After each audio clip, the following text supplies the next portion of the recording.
អ្នកប្រហែលជាមិនអាចស្រមៃបានទេខ្ញុំបានជួបអតីតមិត្តប្រុសរបស់ខ្ញុំម្ដងទៀតខ្ញុំបានស្លៀកអាវផាយម៉ារបស់ខ្ញុំហើយគាត់ប្រែទៅជាឆ្កែ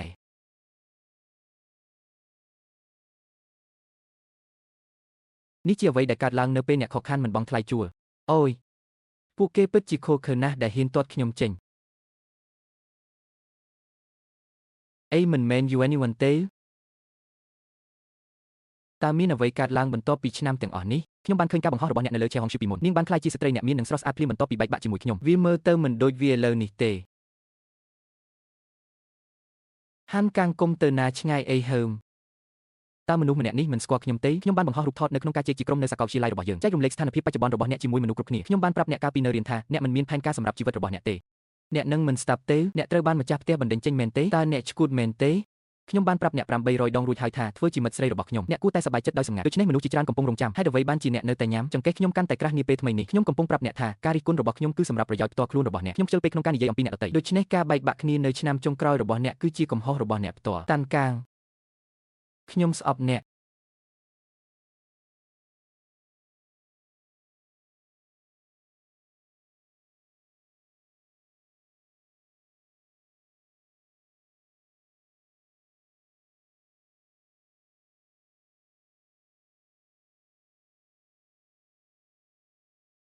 អូយហេតុអ្វីបានជាខ្យល់បក់ខ្លាំងម្ល៉េះហានកាង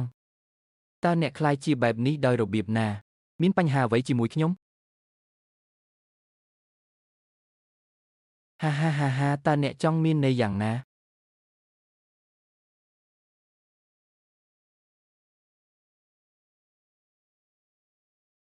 ខ្ញុំក៏ចង់គ្រាវកាត់គ្រាវឆ្កែនេះដែរ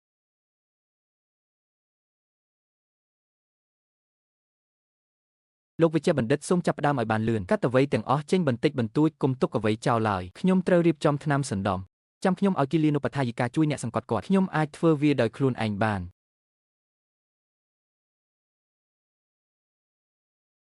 ចុះវាវិញល្អយើងនឹងត្រឡប់មកវិញឆាប់នេះទទួលយកវាសនារបស់អ្នកវាគ្រាន់តែជាបញ្ហានៃការកាត់មួយប៉ុណ្ណោះគ្រាន់តែអត់ធ្មត់នឹងវាហើយវានឹងកន្លងផុតទៅហេតុអ្វីបានជាអ្នកត្រូវកាត់ផ្ដាច់ខ្ញុំអ្នកងាយនឹងបោកប្រាស់សូម្បីតែជាមនុស្សក៏ដោយឆ្កែប្រកាសជានឹងធ្វើដូចគ្នាដូច្នេះខ្ញុំត្រូវតែលុបបំបាត់វានៅប្រភពនេះជាការទទួលខុសត្រូវចំពោះសត្វឆ្កែផ្ទៃទៀតអ្នកកាត់ខ្ញុំចុះបើវាបាត់ទៅហើយបន្ទាប់ពីខ្ញុំងាកមកវិញតើវាមានអ្វីពាក់ព័ន្ធជាមួយខ្ញុំគិតថាអ្នកអាចធ្វើបែបនេះបាននៅក្នុងជីវិតបន្ទាប់របស់ខ្ញុំអ្នកគ្រាន់តែរងចាំទៅមុខហើយជេរប្រមាថពេលគ្រូពេទ្យត្រឡប់មកវិញហើយឃើញអ្នកនិយាយភាសាមនុស្សពួកគេអាចនឹងគ្រាន់តែចាប់ខ្លួនអ្នកហើយបង្ខំអ្នកឲ្យធ្វើការស្រាវជ្រាវខ្ញុំសុំទោសអ្នកខ្ញុំមិនគួរសើចចំអកអ្នកនៅពេលនេះទេខ្ញុំសុំទោសការសុំទោសយឺតពេកគឺគ្មានតម្លៃទេបន្ទាប់មកខ្ញុំនឹងឲ្យអ្នកនៅឡានមាសនិងពេជ្រដ៏មានតម្លៃមួយអ្វីក៏ដោយដែលអ្នកចង់បានខ្ញុំនឹងផ្ដល់ឲ្យអ្នកក្រុមហ៊ុនរបស់ខ្ញុំជាម្ចាស់ក្រុមហ៊ុនប្រព័ន្ធផ្សព្វផ្សាយដោយខ្លួនឯងខ្ញុំអាចធ្វើឲ្យអ្នកក្លាយជាតារាល្បីលំដាប់កំពូលនៅលើអ៊ីនធឺណិតតោះចាប់ផ្ដើមខ្ញុំនឹងរៀបចំសម្រាប់គ្រូពេទ្យឯកទេសខាងថ្នាំសណ្ដំគឺលោកសេងទុកឲ្យខ្ញុំនៅម្នាក់ឯងជាមួយឆ្កែនេះមួយរយៈមិនមានគ្រោះថ្នាក់ដល់អាយុជីវិតនៅពេលធ្វើការគ្រាវទេកុំខ្លាចអីសុំទោសគ្រាន់តែមួយរយៈខ្លីមិនអីទេតើអ្នកទើបតែនិយាយអ្វីធ្វើឲ្យអ្នកខ្លាយជាតារាល្បីលើអ៊ីនធឺណិតប្រយោគមុនជ្រើសរើសគ្រឿងអលង្ការមាសនិងប្រាក់ណាមួយដែលអ្នកចូលចិត្តអ្នកគ្រាន់តែត្រូវនាំខ្ញុំទៅផ្ទះតើអ្នកចង់បានអ្វីហើយអ្នកត្រូវបានម្ចាស់ផ្ទះបណ្តេញចេញនៅថ្ងៃនេះមែនទេច្បាស់ជាគ្មានកន្លែងស្នាក់នៅទេឥឡូវនេះផ្ទះរបស់ខ្ញុំមានទំហំ5000ម៉ែត្រការ៉េ5000ម៉ែត្រការ៉េ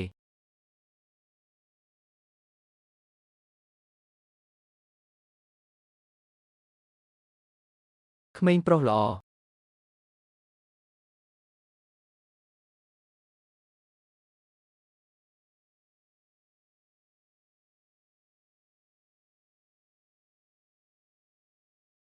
តើអ្នកពីមុនយ៉ាងម៉េចដែរប្រហែលជាគ្មានឱកាសច្រើនទេក្នុងការរស់នៅក្នុងផ្ទះដ៏ប្រណីតបែបនេះ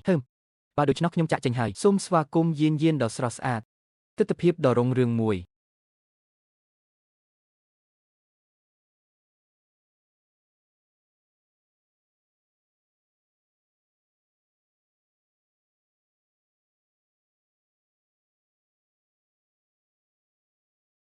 នេះជាពានរង្វាន់ដែលខ្ញុំបានទទួលនៅក្នុងទីក្រុងនេះកាលពី2ឆ្នាំមុនវិញ្ញាបនបត្រយុវជនឆ្នាំទាំង10រូបនេះមិនសំខាន់ទេ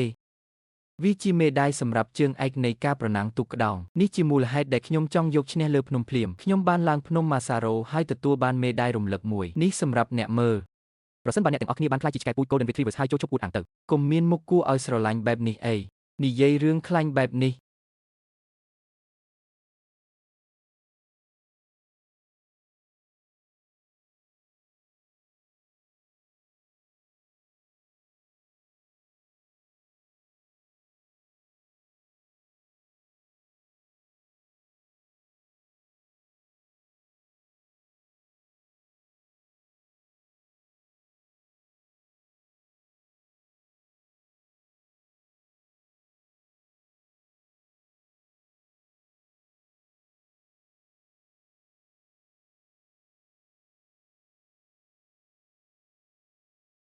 នៅខាងក្រៅត្រជាក់ណាស់កុំឲ្យផ្ដាសាយអីទប់វាទុកហើយឈប់ធ្វើដូចជាសៀវដែលត្រួតត្រាប្រសិនបើវាមិនមែនសម្រាប់ខ្ញុំទេអ្នកក៏មិនអាចរស់នៅបានសមរម្យដែរនេះនឹងក្លាយជាបន្ទប់គេងរបស់ខ្ញុំចាប់ពីពេលនេះទៅជាវយានកុំទៅឆ្ងាយពេកអ្នកកំពុងរស់នៅក្នុងផ្ទះរបស់ខ្ញុំឥឡូវនេះវាមិនមែនជាគំនិតរបស់ខ្ញុំក្នុងការមកនោះទេអ្នកបានអង្វរខ្ញុំឲ្យមកខ្ញុំអាចចាក់ចេញបានតោះទៅជួបពេទ្យសាប់ឥឡូវនេះសូមឲ្យគ្រូពេទ្យធ្វើការលើសម៉ោង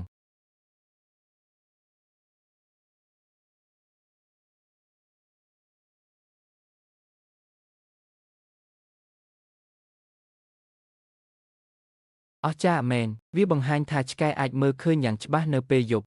ទិដ្ឋភាពនេះបង្ហាញថាផ្ទះរបស់ខ្ញុំធំនិងប្រណីតប៉ុណ្ណាខ្ញុំត្រូវតែនិយាយថាខ្ញុំមានរសជាតិដ៏អស្ចារ្យអ្វីទៅដែលមានក្លិនល្អម្ល៉េះជាវយានពិតជាមិនធ្វើបាបខ្លួនឯងតតែសោះ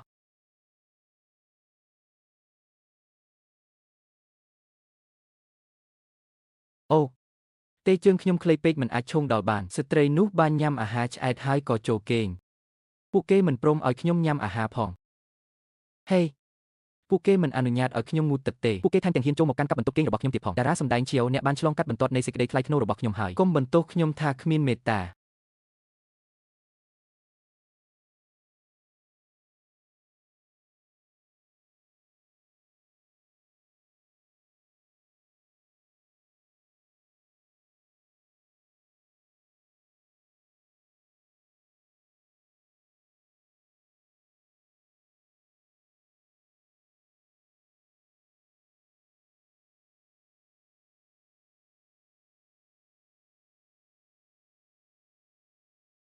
ចប់ហើយចប់ទាំងអស់ខ្ញុំភ្លេចថតរូបនិងធ្វើបច្ចុប្បន្នភាពកណីរបស់ខ្ញុំក្នុងរយៈពេលប្រហែលថ្ងៃចុងក្រោយនេះ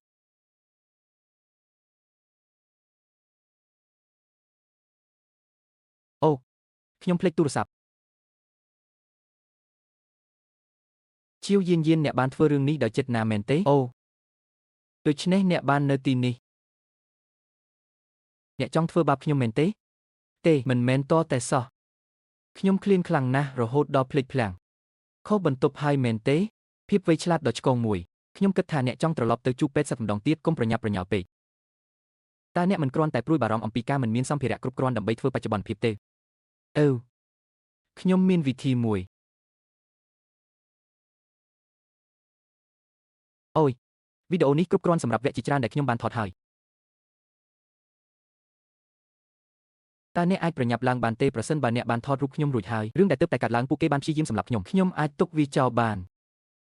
មកបងប្អូនស្រីឲ្យខ្ញុំមកដល់ហើយខ្ញុំនឹកអ្នកទាំងអស់គ្នាខ្លាំងណាស់មិនមានការអាប់ដេតថ្មីទេវាដោយសារតែខ្ញុំកំពុងជួសជុលទូខោអាវដើរចូលរបស់ខ្ញុំបានខិតខំប្រឹងប្រែងយ៉ាងខ្លាំងអូខ្ញុំហត់ណាស់ជាសំណាងល្អការខិតខំប្រឹងប្រែងទទួលបានផលមែនទេឌីងអ្នកឃើញហើយស្រមុកតើអ្នកមានទឹកមុខបែបណាព្រះឲ្យសំលេងអ្វីហ្នឹងគួរឲ្យស្អប់ខ្ពើមណាស់តើអ្នកនឹងថតវាអត់ថតរូបខ្ញុំមួយសន្លឹកអ្នកនិយាយអ្វីដែលអ្នកចង់បានប៉ុន្តែតើវាជាអ្វីសម្រាប់ខ្ញុំថាតើអាកប្បកិរិយាមិនល្អរបស់អ្នកបានប៉ះពាល់ដល់អារម្មណ៍របស់ខ្ញុំយល់ព្រមខ្ញុំយល់ហើយ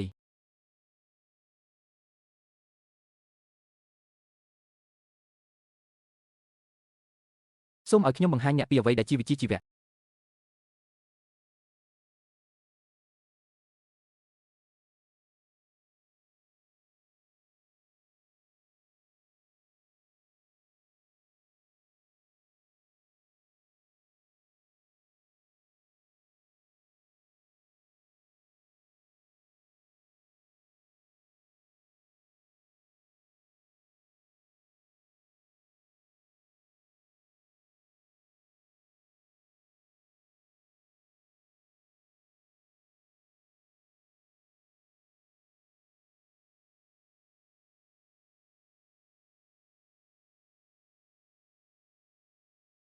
មានសំណួរមួយដែលខ្ញុំតែងតែចង់សួរអ្នក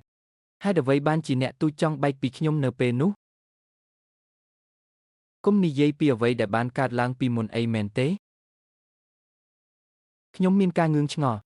ពេលនោះអ្នកជាអ្នកធ្វើបាបខ្ញុំមែនហេតុអ្វីបានជាអ្នកប្រព្រឹត្តចំពោះខ្ញុំបែបនេះនៅពេលដែលយើងជួបគ្នាដូច្នេះជាប់លាប់ហើមមនុស្សល្ងងហេតុអ្វីបានជាអ្នកហៅខ្ញុំថាជាមនុស្សកំសាវាជាភាពល្ងងខ្លៅរបស់អ្នកដែលធ្វើឲ្យអ្នកបោះបង់ចោលខ្ញុំនាងបានរកឃើញនរណាម្នាក់ដែលមានទ្រព្យសម្បត្តិច្រើននេះតើអ្នកមិនដូចគ្នាទេនាងគ្មានលទ្ធភាពបង់ថ្លៃជួលផងប៉ុន្តែនាងកំពុងធ្វើពុតជាស្ត្រីនៅទីបំផុតពួកគេនៅតែប្រើប្រាស់របស់ខ្ញុំជាសម្ភារៈឲ្យអ្នកហ៊ានខំតបវិញទៀតផង Kill you anyone ខ្ញុំបាននិយាយទៅកាន់អ្នក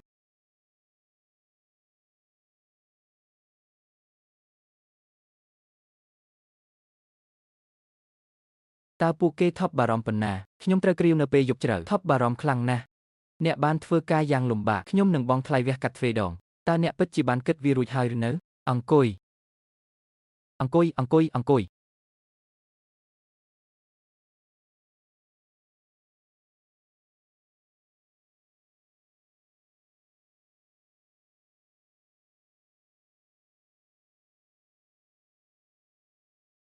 អូហាហាហា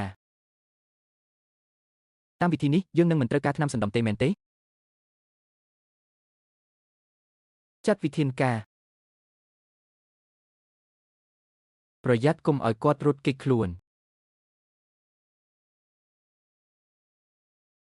អាយ៉ាចរាចរណ៍នេះល្អណាស់ចាំបន្តិចមែនទេហាន់ខេងអ្នកបានវង្វេងចូលមកទីនេះហើយមតិយោបល់ទាំងអស់សុទ្ធតែជំរុញឲ្យមានខ្លឹមសារអំពីសាច់ឆ្កែបន្ថែមទៀតមិនអាចទុកចោលយប់នេះបានទេ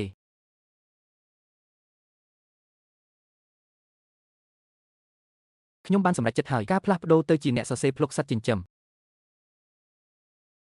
ខ្ញុំនឹងសហការខ្ញុំពិតជាសហការមែនកុំបារម្ភអីខ្ញុំនឹងផ្ដល់សេរីភាពដល់អ្នកនៅពេលដែលខ្ញុំមានអ្នកតាមដានលើសពី1លានអ្នកខ្ញុំនឹងមិនធ្វើឲ្យអ្នកពិបាកទៀតទេខ្ញុំរក្សាពាក្យរបស់ខ្ញុំតើអ្នកមានអ្នកគ្រប់គ្រងប៉ុន្មានអ្នកឥឡូវនេះថ្ងៃនេះវាបានកើនឡើងច្រើនមែនមានច្រើនជាង5,000រួចហើយដូច្នេះអ្នកគ្រាន់តែសន្យាទេជាមួយខ្ញុំមែនទេអ្នកមានជំនឿខ្លះលើខ្ញុំក្រៅពីនេះតើអ្នកមិនមានក្រុមហ៊ុនប្រព័ន្ធផ្សព្វផ្សាយដោយខ្លួនឯងទេអ្នកត្រូវជួយខ្ញុំជាមួយការវះកាត់ប្រសិនបើខ្ញុំដំណើរការវាបានល្អតើខ្ញុំនឹងទទួលបានចំណែកនៃប្រាក់ចំណេញដែរឬទេជាការពិតណាស់មែនទេអ្នកបានប្រែក្លាយទៅជាកូនឆ្កែឈប់ជាប់ជំពាក់នឹងសេចក្តីប៉ងប្រាថ្នាខាងលោកីទៀតទៅមកតោះយើងលើកទឹកចិត្តគ្នាទៅវិញទៅមក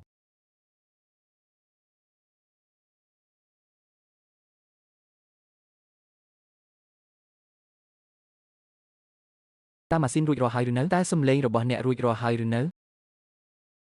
សមាជិកគ្រួសារទាំងអស់គ្នាថ្ងៃនេះខ្ញុំមកទីនេះដើម្បីសម្ភាស Yuan គាត់ត្រូវបានផ្ដល់រង្វាន់នៅសប្តាហ៍នេះអ្នកសរសេរភ្លុកដែលធ្វើឲ្យអ្នកចង់លួចឆ្កែរបស់អ្នកបំផុតខ្ញុំធ្លាប់បានឃើញខេងដែលជាឆ្កែពូជ Golden Retriever ដ៏ធំរបស់គាត់នៅលើបណ្ដាញសង្គមបានរើសលីមកដោយខ្លួនឯងពេលកំពុងធ្វើការងារផ្ទះធ្វើនំប៉័ងនិងម្ហូបផ្សេងទៀតវាពិតជាគួរឲ្យភ្ញាក់ផ្អើលណាស់អ្នកលេងអ៊ីនធឺណិតជាច្រើនបានសង្ស័យថាវាត្រូវបានរៀបចំអ្នកលេងអ៊ីនធឺណិតជាច្រើនជឿជាក់យ៉ាងមុតមមថាវាត្រូវតែជាការពិតខ្ញុំពិតជារំភើបដូចអ្នកដទៃដែរខ្ញុំមកទីនេះជាពិសេសនៅថ្ងៃនេះខ្ញុំចង់បង្ហាញអ្នកនៅជុំវិញតើមានស្នេហាអ្វីទៀតចំពោះអ្នកក្រៅកាមេរ៉ាប្រញាប់ឡើងហើយភ្ជាប់ទំនាក់ទំនងជាមួយអ្នកគ្រប់គ្រងរបស់អ្នកដែលបានរួមចំណែកនៅមុខពីក្រោយសួស្តីអ្នកទាំងអស់គ្នាខ្ញុំឈ្មោះយានប៊ូយានសូមស្វាគមន៍មកកាន់ផ្ទះរបស់ខ្ញុំវាញញ៉ៃបន្តិចព្រោះមិនទាន់បានសម្អាតស្អាតបានទេអ្នកពិតជាអត់ធ្មត់ណាស់យើងទាំងអស់គ្នាពិតជាចូលចិត្តខេងគាត់ឆ្លាតហើយគួរឲ្យស្រឡាញ់ណាស់នាងអាចធ្វើការងារផ្ទះហើយថែមទាំងអាចរើសលីមកដោយខ្លួនឯងបានទៀតផងតើអ្នកបានហ្វឹកហាត់យ៉ាងដូចម្តេចខ្ញុំមិនបានធ្វើការបណ្ដុះបណ្ដាលណាមួយទេគាត់បានធ្វើរឿងទាំងអស់នេះដោយស្ម័គ្រចិត្តតើលោកគង់នៅឯណាឥឡូវនេះអូគាត់កំពុងធ្វើការឥឡូវនេះតើអ្នកអាចកែសម្រួលវីដេអូរួចហើយឬនៅ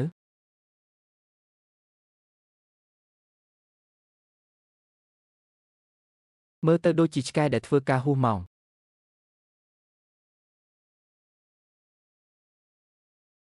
ខ្ញុំគិតថាខ្ញុំបានឃើញឆ្កែពូជ Golden Retriever វាអសចូលយើងទៅមើលថាមានអ្វីកើតឡើងចាំខ្ញុំនាំអ្នកទៅថតសូមឲ្យលោកខេងមកជាមួយផងរួមគ្នាកុំឲ្យមានគំនិតមិនសមហេតុផលណាមួយបើឯងហ៊ានប្រាប់អ្នកណាយើងនឹងជួបឯងនៅមន្ទីរពេទ្យសត្វចិញ្ចឹម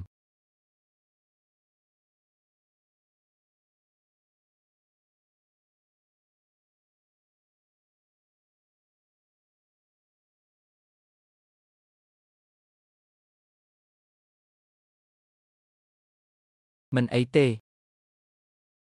កងវាមិនត្រូវបានគេយកទៅដោយមេដោះរបស់អ្នកទេយើងមិនមានអ្នកមើលថែក្មេងទេ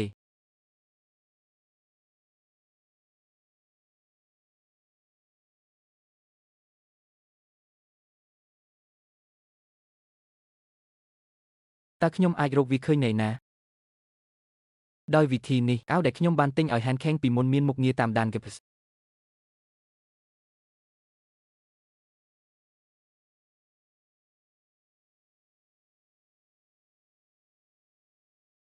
ស្នាក់នៅទីនេះហើយធ្វើខ្លួនឲ្យល្អ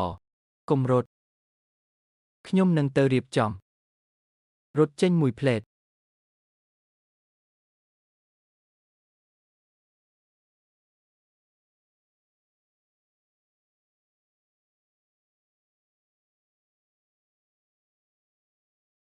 រងចាំខ្ញុំផងខ្ញុំនឹងទៅដល់ទីនោះឆាប់នេះ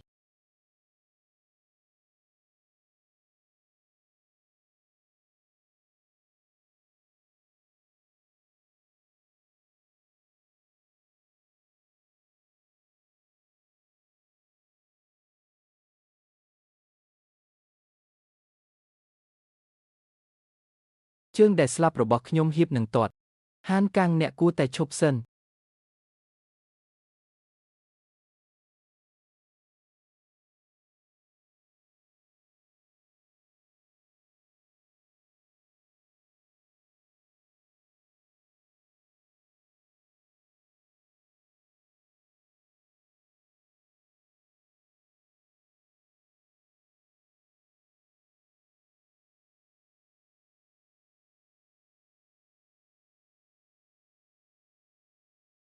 ក្មេងតូចឲ្យមានរឿងអ្វី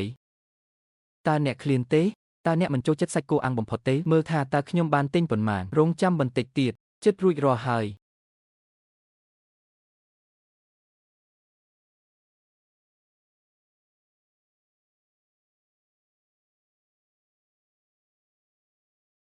យាន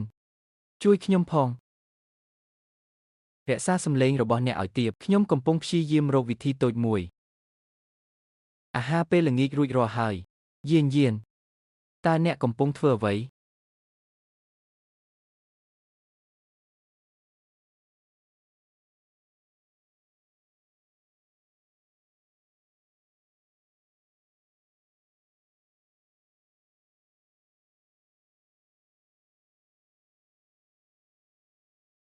ប្រញាប់ឡើងបើមិនដូច្នោះទេអ្នកនឹងខកខានឱកាសរបស់អ្នកមើលមីងនេះច្រឡំឆ្កែនោះជាមួយអ្នកដទៃគ្មានផ្លូវទេតែយើងគួរធ្វើអ្វីចាប់ពីពេលនេះទៅអ្នកនឹងធ្វើត្រាប់តាមឆ្កែនេះដំបូងត្រូវទទួលបានការទុកចិត្តពីគាត់បន្ទាប់មកធ្វើពុតជីចេញទៅលេងបាល់ពេលយើងទៅដល់ទីធ្លាយើងក៏ឆ្លៀតឱកាសនោះរត់ចេញទៅខាងក្រៅការខ្លែងបន្លំតើខ្ញុំអាចធ្វើត្រាប់តាមនរណាម្នាក់ដោយរបៀបណាអ្នកគួរតែរៀនទាំងនេះវាពិតជាអាចធ្វើបានខ្ញុំមិនអាចធ្វើវាបានទេតើអ្នកចង់នៅទីនេះជារៀងរហូតទេខ្ញុំនឹងរងចាំអ្នកនៅមាត់ទ្វារយានចាំបន្តិចកូនតូចមិនបានញ៉ាំសាច់អាំងរបស់ម៉ាក់យូរមកហើយមែនទេខ្ញុំលែងខ្វល់ទៀតហើយខ្ញុំគ្រាន់តែទៅរកវាទៅ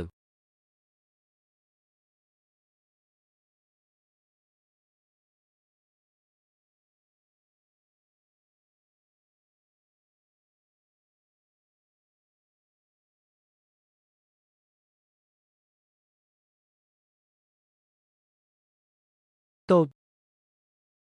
តើវាពិតជាអ្នកមែនទេក្មេងតូចអាយអូនត្រឡប់មកវិញហើយ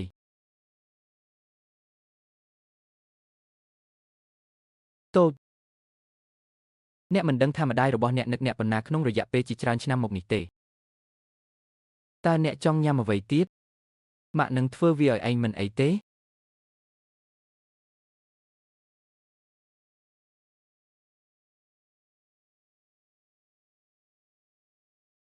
តើអ្នកចង់លេងនៅក្នុងទីធ្លាទេទៅប៉ុន្តែត្រឡប់មកវិញឆាប់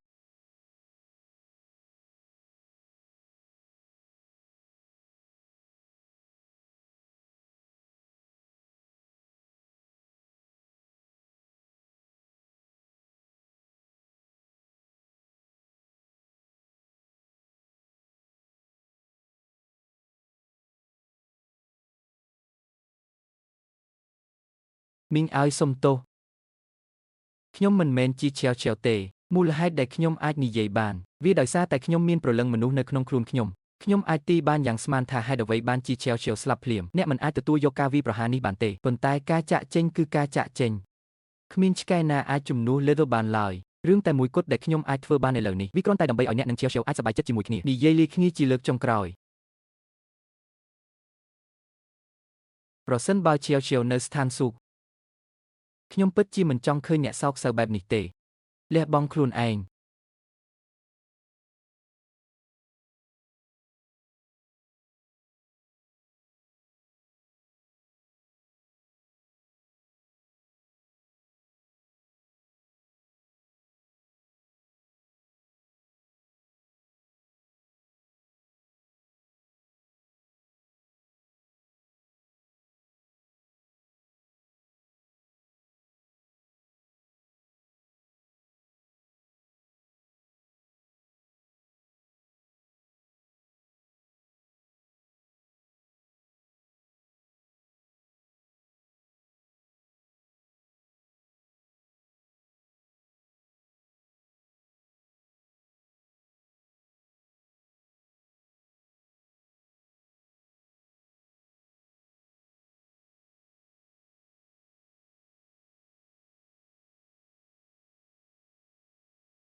ចង់សាច់ណាស់សូមឲ្យអ្នកសម្រាកដោយសន្តិភាពម៉ាក់នឹងស្រឡាញ់អ្នកជានិច្ច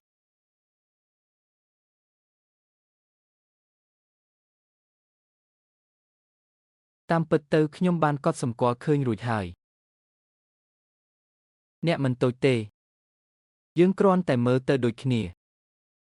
ពីព្រោះជាវគឺជាឆ្កែតូចដែលមានមោទនភាពខ្លាំងណាស់វាត្រូវការពេលយូរដើម្បីបញ្ចុះបញ្ចូលអន្តរកម្មនីមួយពួកគេមិនសូវសហការឬស្ដាប់បង្គាប់ទាល់តែសោះចាប់តាំងពីជាវចាក់ចេញខ្ញុំមានជំងឺអាល់ហ្សៃមឺពេលខ្លះនៅក្នុងភាពច្របូកច្របល់ខ្ញុំបានឃើញវីដេអូរបស់អ្នកនៅលើអ៊ីនធឺណិតខ្ញុំគិតថាជាវបានត្រឡប់មកវិញហើយអ្វីដែលអ្នកនិយាយសមហេតុផលមានតែមួយតូចទេខ្ញុំរឹងរូសពេកខ្ញុំមិនចង់ជឿថាគាត់ពិតជាបានទៅណាចោលខ្ញុំទេខ្ញុំសូមអរគុណអ្នកដែលបានជួយខ្ញុំឲ្យរួចផុតពីការជាប់ជំពាក់របស់ខ្ញុំបាននិយាយលីជាលើកចុងក្រោយទៅកាន់ជាវហើយកុំបារម្ភអីខ្ញុំនឹងជួយអ្នករក្សាការនិយាយរបស់អ្នកជាសម្ងាត់ខ្ញុំជឿថាថ្ងៃណាមួយកូនតូចរបស់ខ្ញុំប្រកាសជានឹងរកវិធីផ្សេងមិនខានត្រឡប់មកក្បែរខ្ញុំវិញម្ដងអ្នកបាននិយាយថាអ្នកនឹងរងចាំជាវចាប់កំណើតជាថ្មីនៅក្នុង Dog Planet ខ្ញុំឆ្ងល់ថាតើនាងប្រកាសជានឹងត្រឡប់ទៅខាងបងស្រីធានវិញឬអត់ដរាបណាគាត់មិនចាប់ឆ្កែរបស់អ្នកដទៃដោយមិនរើសអើងនៅពេលអនាគតនោះមិនអីទេហេតុអ្វីអ្នកគឺជាខ្ញុំរំភើបចិត្តខ្លាំងណាស់ដោយមិនដឹងខ្លួនខ្ញុំគិតថាអ្នកពិតជាអស្ចារ្យណាស់ឥឡូវនេះហ៊ានស្នាក់នៅបងស្រីធានមើលទៅគួរឲ្យខ្លាចណាស់នៅពេលនោះអ្នកក៏បាននិយាយដែរថាបងស្រីធានមានអារម្មណ៍មិនស្ថិតស្ថេរខាងផ្លូវចិត្តរួចទៅហើយនៅពេលនោះវាប្រហែលជាដោយសារតែជាវស្រាប់តែចាក់ចេញនៅពេលនោះបងស្រីធានមានការភ្ញាក់ផ្អើលយ៉ាងខ្លាំងខ្ញុំមិនអាចឲ្យគាត់រងទុក្ខជាលើកទី2បានទេខ្ញុំកំពុងហៅអ្នកពេលខ្លះអ្នកពិតជាធ្វើឲ្យខ្ញុំភ្ញាក់ផ្អើលតើអ្នកពិតជាហ៊ានសរសើរខ្ញុំមែនទេ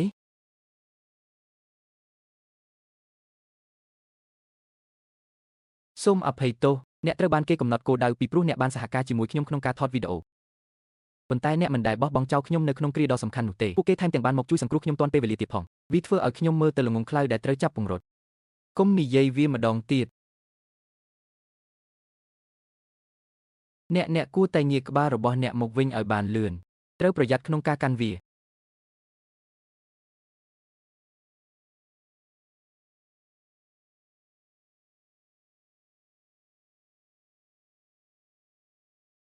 អូយមេឃងឹតហើយឥឡូវនេះគាត់មិនទាន់បានញ៉ាំអាហារនៅឡើយទេបន្ទាប់ពីមានបញ្ហាទាំងអស់នេះយានតើអ្នកឃ្លានទេមូល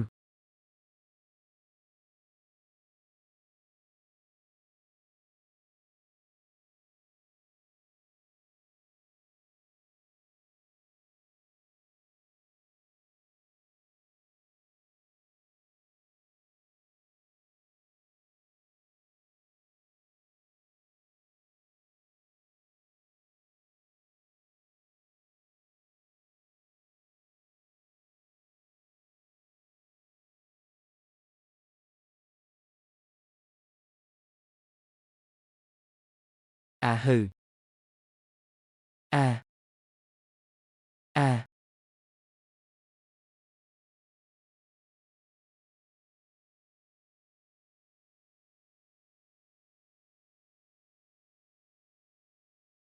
មែនហើយ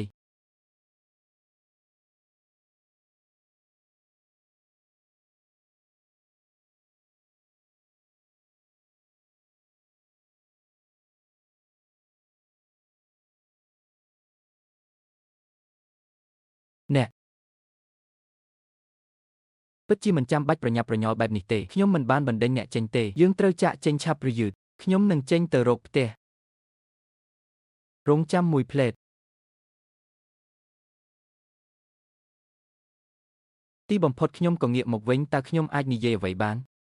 តោះអបអរសាទរជាមួយគ្នាមុនពេលយើងចាក់ចេញ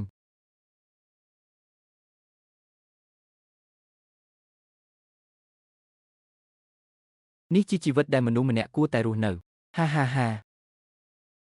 គ្មានអ្វីដែលត្រូវសើចចំអកនោះទេខ្ញុំគ្រាន់តែមានអារម្មណ៍ថានៅពេលដែលអ្នកដទៃនិយាយបែបនេះវាគ្រាន់តែជាពាក្យប្រៀបធៀបអ្នកបាននិយាយប្រយោគនេះប្រកបនិយមណាស់មិនអីទេសាច់តាមដែលអ្នកចង់បានខ្ញុំសប្បាយចិត្តណាស់ថ្ងៃនេះខ្ញុំហានកាំងទីបំផុតបានវិលត្រឡប់មកវិញហើយសូមអបអរសាទរ ចូលយើងអបអសាទរថ្ងៃនេះខ្ញុំត្រូវសងសឹកចំពោះគ្រឿងស្រវឹងដែលខ្ញុំបានផឹកក្នុងរយៈពេលប្រហែលថ្ងៃកន្លងមកនេះកាលខ្ញុំនៅទីឆ្កែខ្ញុំនឹងលេងរហូតដល់ចប់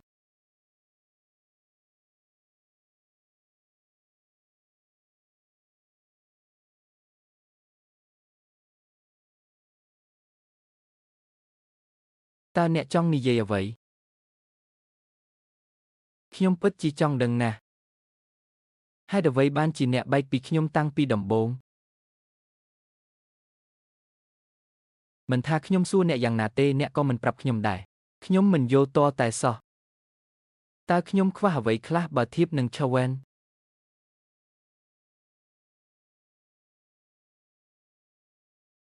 វាមិនអីទេប្រសិនបើអ្នកមិនចង់និយាយអំពីរឿងនេះនោះហើយជារបៀបដែលបរិយាកាសមានអារម្មណ៍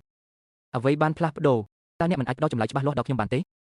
អ្នកតែងតែមានអារម្មណ៍ថាខ្ញុំនិយាយអំពីការបែកបាក់ជាមួយអ្នកតើវាដោយសារតែខ្ញុំបានកំណត់គោលដៅទៅលើនរណាម្នាក់ដែលមានជាងនេះមែនទេខួននៅពេលនោះរថយន្តស្ពណ៌តូចប៉ុន្តែគាត់បានបង្ហាញច្រើនណាស់តាមពិតទៅខ្ញុំបានរកឃើញថាអ្នកនិងឈិនយូវៃកំពុងចែកចង់គ្នាខ្ញុំទើបតែបែកគ្នាជាមួយអ្នកខ្ញុំនិងឈិនយូវៃមិនមានហានកាំងទេដូច្នេះជាច្រើនឆ្នាំបានកន្លងផុតទៅតើអ្នកអាចមានភាពស្មោះត្រង់ជាងនេះបន្តិចបានទេមិនអីទេខ្ញុំជាអូយពេលនោះខ្ញុំគ្រាន់តែជាមនុស្សឆ្លាតម្នាក់ខ្ញុំមិនអាចជួយអ្វីបានក្រៅពីនិយាយពាក្យពីរបីម៉ាត់ចេញមកប៉ុន្តែខ្ញុំពិតជាមិនបានធ្វើអ្វីជាមួយគាត់ទេដូច្នេះតើអ្នកចង់បានអ្វីទៀតទោះបីជាអ្នកបានបែកបាក់ជាមួយខ្ញុំយ៉ាងលឿនក៏ដោយភ្ជាប់យ៉ាងរលូនជាមួយខឺវែនវាធ្វើឲ្យខ្ញុំខឹងខ្លាំងណាស់ប៉ុន្តែខ្ញុំខុសមុនគេខ្ញុំមិនបានស្វែងរកឆាវែនទេខ្ញុំបានសុំជំនួយពីគាត់ហាត់សុំដោយចិត្តនៃរបស់អ្នក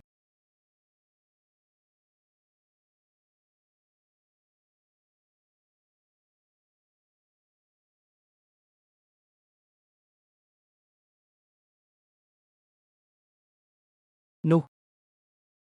តើអ្នកនៅតែចូលចិត្តខ្ញុំនៅពេលនោះទេ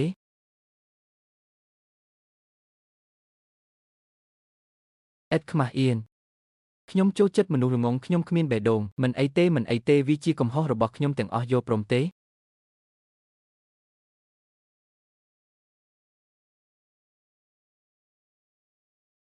អានោះកុំឲ្យយើងរស់នៅលើអតីតកាលដ៏មិនល្អនោះទេខ្ញុំពិតជាណែនាំអ្នកកុំប្រញាប់ប្រញាល់ចេញអ្នកនៅតែត្រូវរកកន្លែងរស់នៅល្អអ្នកអាចនៅទីនេះជាមួយខ្ញុំសម្រាប់ពេលនេះយើងនឹងនិយាយអំពីវានៅពេលដែលយើងរកឃើញអ្វីដែលសមរម្យខ្ញុំនឹងជួយអ្នកជាមួយរឿងនោះមិនប្រកាន់ទេវាពិបាកក្នុងការផ្លាស់ប្ដូរពីភាពប្រណីតទៅជាភាពសាមញ្ញណាស់ខ្ញុំធ្លាប់រស់នៅក្នុងផ្ទះដ៏ស្រស់ស្អាតបែបនេះហើយកាលណាវាបន្តយូរទៅខ្ញុំកាន់តែមិនអាចត្រឡប់ទៅក្រោយវិញបានទេបន្ទាប់មកអ្នកអាចស្នាក់នៅទីនោះបានអ្វីដែលខ្ញុំចង់មានន័យនោះគឺថាខ្ញុំតែងតែរវល់ជាមួយការងារហើយត្រូវធ្វើដំណើរច្រើនផ្ទះនេះទេស្ទើរតែពេញមួយឆ្នាំគ្រាន់តែគិតថាវាជួយខ្ញុំរកផ្ទះមួយទៅមនុស្សម្នាក់នឹងឆ្កែមួយក្បាលគឺអាចទទួលយកបានពីមុនឥឡូវនេះអ្នកបានផ្លាស់ប្ដូរមកវិញហើយអ្នកនឹងក្លាយជាបុរសនិងស្ត្រីនៅលីវអាទិត្យគូស្នេហ៍ដ៏គួរឲ្យខ្លាចម្នាក់ទៀតចូលយើងភ្លេចវាចោលទៅ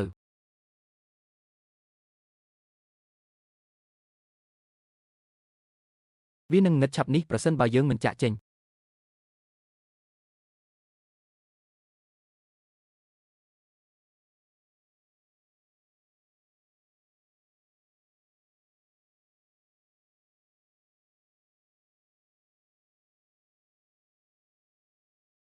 ការស្វែងរកផ្ទះសមរម្យត្រូវការពេលវេលាកុំបារម្ភអីក្រុមហ៊ុនរបស់យើងនៅសន្តាគារនេះពួកគេតែងតែកក់បន្ទប់ស្នាក់នៅបែប penthouse suite ជាប្រចាំដំណាក់កាលស្វែងរកផ្ទះអ្នករស់នៅទីនេះសន្តាគាររបស់ខ្ញុំជ្រើសរើសជម្រើសមួយក្នុងចំណោមជម្រើសពីរមិនអីទេអនុញ្ញាតឲ្យខ្ញុំជួបអ្នកចេញចាំខ្ញុំជួយអ្នកជាមួយអីវ៉ាន់របស់អ្នកខ្ញុំមិនមានអីវ៉ាន់ច្រើនទេខ្ញុំនឹងនាំអ្នកទៅអគារ apartment របស់អ្នកជារឿយឧបករណ៍គ្រប់គ្រងការចូលនៅជាន់ក្រោមមិនដំណើរការទេអ្នកភ្លេចថាខ្ញុំនៅផ្ទះរបស់អ្នកយូរហើយដឹងពីរបៀបបើកនោះ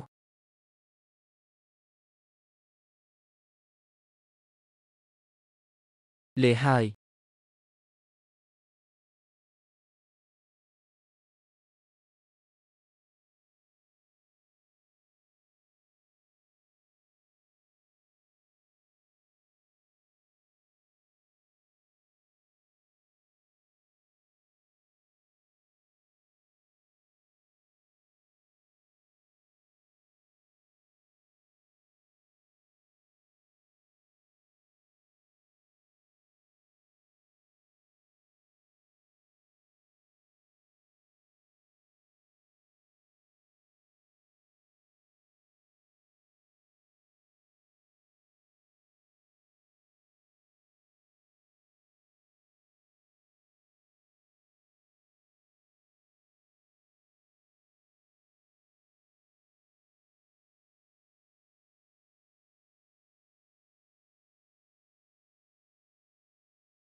មនុស្សគ្មានបេះដូងគឺអូន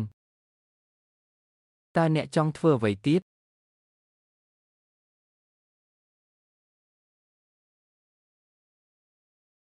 ហេតុអ្វីគ្មានកន្លែងណាដើម្បីចាក់ផ្សាយទៀតទេបន្ទាប់ពីចាក់ចេញពីកន្លែងរបស់មនុស្សល្ងងនោះជាសំណាងល្អខ្ញុំមានប្រាជ្ញាវាងវៃការផ្សាយផ្ទាល់ថ្ងៃនេះកំពុងត្រូវបានចាក់ផ្សាយនៅខាងក្រៅ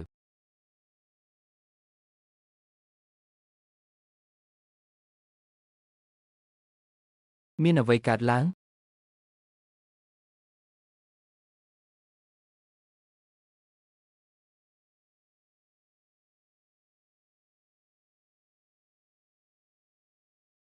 អ្វីខ្ញុំពិតជាមិនដឹងថាកណេរបស់អ្នកត្រូវបានលុបទេខ្ញុំនឹងតាក់ទងក្រុមហ៊ុនឥឡូវនេះចូលយើងមើលថាតើមានអ្វីកើតឡើងពួកគេបានព្យាយាមបញ្ចុះបញ្ចូលខ្ញុំឲ្យស្នាក់នៅហើយថែមទាំងបានឲ្យកូនសោបន្ទប់មកខ្ញុំចាក់ចេញភ្លាមពួកគេបានផ្លាស់ប្ដូរអាកប្បកិរិយាហើយលុបកណេរបស់ខ្ញុំចោលខ្ញុំប្រកល់កណេទៅឲ្យក្រុមហ៊ុនរបស់អ្នកសម្រាប់ប្រតិបត្តិការនៅពេលនេះតើអ្នកកំពុងរៀបចំផែនការនេះមែនទេថ្ងៃនោះខ្ញុំថែមទាំងបានជួលអាផាតមិនរបស់ខ្ញុំក្នុងរយៈពេលខ្លីទៀតផងមានតែការផ្សាយផ្ទាល់ទេដែលអាចរកប្រាក់ចំណូលបានខ្លះសម្រាប់ខ្ញុំក្នុងការឥឡូវនេះវាបាត់អស់ហើយហានកាងអ្នកទទួលបានជោគជ័យហើយមើលស្ថានភាពខ្ញុំឥឡូវនេះតើវាមិនអស្ចារ្យមិនគួរឲ្យជឿមែនទេយួនយានស្ដាប់ខ្ញុំសិនកុំត្រឡប់ទៅជួររយៈពេលខ្លីវិញអីដូច្នេះអ្វីដែលអ្នកកំពុងធ្វើគឺមិនមានលុយមែនទេខ្ញុំមានវាហើយប្រសិនបើកណីដ៏ល្ងងនោះបាត់ទៅហើយគ្រាន់តែបង្កើតកណីថ្មីមួយទៅតើអ្នកចង់បានប៉ុន្មានខ្ញុំនឹងផ្ដល់ឲ្យអ្នកតាមដែលអ្នកចង់បានយកព្រមអ្នកតែងតែជាអ្នកកុហកអ្នកថែមទាំងជឿការកុហករបស់ខ្លួនឯងទៀតផងខ្ញុំពិតជាមិនបានកុហកទេយានកុំយំអីខ្ញុំខុសហើយពេលនោះអ្នកបានប្រាប់ខ្ញុំថាអ្នកឈឺហើយមិនអាចនៅជាមួយខ្ញុំបានខ្ញុំជឿអ្នកប៉ុន្តែខ្ញុំនៅតែមិនស្រួលខ្លួនក្នុងការទៅជួបអ្នកជាលទ្ធផលពេលខ្ញុំបើកទ្វារខ្ញុំបានឃើញអ្នកផ្សេងទៀតនៅក្នុងផ្ទះរបស់អ្នកពេលនោះអ្នកពោពេញដោយការបោកប្រាស់ខ្ញុំបានពន្យល់នៅពេលនោះខ្ញុំពិតជាផ្ដាសាយមែនគាត់និងមិត្តប្រុសរបស់គាត់ស្រាប់តែមកផ្ទះខ្ញុំបញ្ហាតែមួយគត់គឺថាបុរសនោះបានទៅបន្ទប់ទឹកនៅពេលអ្នកមកដល់តើអ្នកពិតជាជឿថាអ្វីទៅជាភាពចៃដន្យមែនទេប៉ុន្តែវាគ្រាន់តែជារឿងចៃដន្យមួយប៉ុណ្ណោះបិទមាត់ទៅអ្នកនៅតែចាត់ទុកខ្ញុំដូចជាមនុស្សល្ងងសំបីតែឥឡូវនេះហានកាងខ្ញុំស្អប់អ្នកខ្លាំងណាស់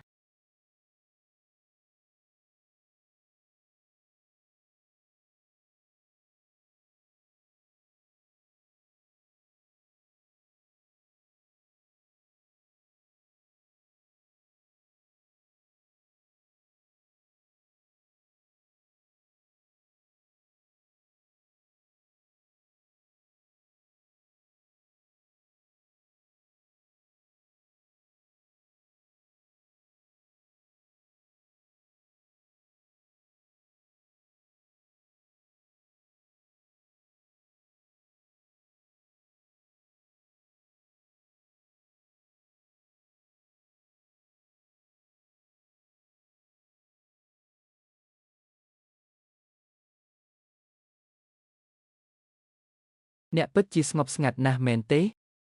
អ្នកនឹងមិនជឿខ្ញុំទេមិនថាខ្ញុំនិយាយអ្វីក៏ដោយចូលយើងបំផ្លាញវាចោលទៅកុំលេងជាជនរងគ្រោះជាមួយខ្ញុំនឹងមិនបន្ទន់ចិត្តខ្ញុំនៅថ្ងៃនេះទេមិនថាមានរឿងអ្វីកើតឡើងក៏ដោយហេតុអ្វីបានជាអ្នកម្ដងទៀតថ្ងៃនេះខ្ញុំមិនថាមានរឿងអ្វីកើតឡើងទេខ្ញុំនឹងសម្លាប់គាត់ចោលចេញពីទីនេះឥឡូវនេះសូមអភ័យទោសលោកវិជ្ជបណ្ឌិតលុយនេះជាកំហុសរបស់ខ្ញុំទុកចិត្តអ្នកម្ដងទៀតខ្ញុំជាឆ្កែជឿខ្ញុំម្ដងទៀតចុះការវះកាត់ពងស្វាសឲ្យគាត់គឺសំខាន់ណាស់សម្រាប់ខ្ញុំសូមខ្ញុំពិតជាមិនយល់ពីអ្នកទាំងគ្នាទេមិនអីទេខ្ញុំនឹងធ្វើការលើកលែងមួយហើយជឿអ្នកម្ដងទៀតខ្ញុំនឹងរងចាំគ្រូពេទ្យឥឡូវនេះយានតើអ្នកនៅណាខ្ញុំមានរឿងសំខាន់មួយចង់ប្រាប់អ្នកខ្ញុំនឹងប្រាប់អ្នកអំពីវាបងស្រីធានខ្ញុំមានរឿងសំខាន់ជាងនេះដែលត្រូវធ្វើឥឡូវនេះវាគឺដើម្បីគ្រាវហ៊ានកាងកុំធ្វើបែបនោះជឿខ្ញុំចុះអ្នកនឹងស្ដាយក្រោយ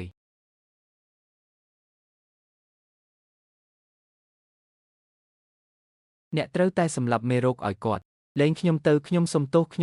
មានហេតុផលសម្រាប់រឿងនេះខ្ញុំមិនមានបំណងចង់លើកអ្នកឡើងទេខ្ញុំខុសហើយសូមកុំប្រញាប់ប្រញាល់លាហើយ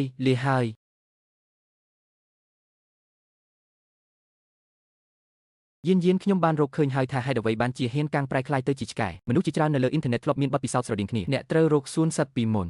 ទទួលបានការជូនដំណឹងអំពីផ្លូវគាត់អាចនឹងវិលត្រឡប់មកវិញចំណុចសំខាន់គឺថាប្រសិនបើបញ្ហានេះមិនត្រូវបានដោះស្រាយអ្នកប្រហែលជានឹងជួបមនុស្សអាក្រក់ពេញមួយជីវិតរបស់អ្នក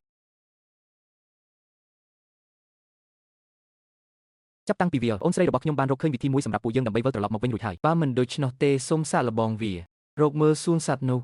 តើអ្នកអាចឈប់គិតអំពីការគ្រាវគ្រប់ពេលបានទេ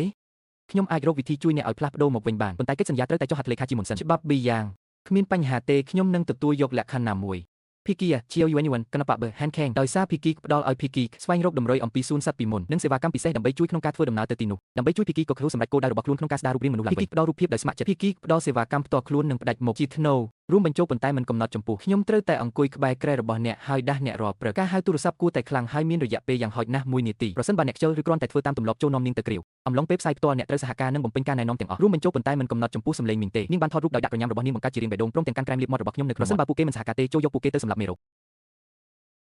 កញ្ចប់ទាំងអស់របស់ខ្ញុំត្រូវតែដឹកជញ្ជូនភ្លាមយកវាទៅដាក់នៅពីមុខអ្នកកំពុងកញ្ចប់ប្រសិនបើកញ្ចប់នោះខូចខាតឬមនុស្សនោះធ្វើចលនាយឺតសូមយកវាទៅសម្លាប់មេរោគរាល់យប់អ្នកត្រូវដេកក្បែរខ្ញុំលើសាឡុងហើយមើលកម្មវិធីទូរទស្សន៍ជាមួយខ្ញុំគ្មានការងុយគេងទេអ្នកណាដែលបិទភ្នែកលើសពី10វិនាទីគួរតែត្រូវបានយកទៅសម្លាប់មេរោគសេវាកម្មខាងលើត្រូវតែមាននៅពេលហៅខំប្រឹងធ្វើការប្រសិនបើភីគីមានការមិនពេញចិត្តណាមួយនាំនាងទៅសម្លាប់មេរោគជាបន្ទាន់នេះជាសន្ធិសញ្ញាមិនស្មើភាពគ្នាទាំងស្រុងកំសត់អ្នកតែម្ខាងពួកគេមិនមានសិទ្ធិចរចាទេថ្លៃសេវាបញ្ហា5លានយ៉នជាវយានអ្នកពិតជាបានខិតខំប្រឹងប្រែងខ្លាំងណាស់នេះគឺដើម្បីទូទាត់សងសម្រាប់ការខាតបង់ដែលបណ្ដាលមកពីកណេរបស់ខ្ញុំត្រូវបានផ្អាកតើអ្វីទាំងអស់មិនត្រូវបានស៊ើបអង្កេតនិងបញ្ជាក់ឲ្យច្បាស់លាស់ទេអ្នកក្រមបង្គាប់របស់ខ្ញុំបានលុបវាចោលដោយចៃដន្យខ្ញុំនឹងទិញថ្មីមួយឲ្យអ្នកពេលក្រោយចុះហត្ថលេខាឬអត់វាអាស្រ័យលើអ្នកខ្ញុំកាន់តើពេលណាទើបយើងអាចចាប់ផ្ដើមមានអារម្មណ៍ចាប់អារម្មណ៍តោះទេឥឡូវនេះខ្ញុំបានធ្វើបញ្ជីរួចហើយមកគុតទេសស្វែងរកសួនសត្វរបស់អតីតគូស្នេហ៍របស់អ្នក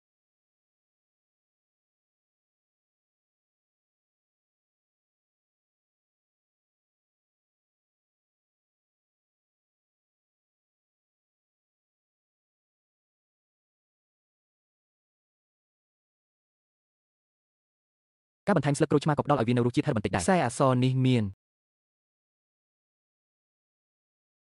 កុំបារម្ភអីមិនថាអ្នកទៅទីណាក៏ដោយខ្ញុំនឹងជួយអ្នករកសួនសត្វរបស់អតីតមិត្តប្រុសរបស់អ្នក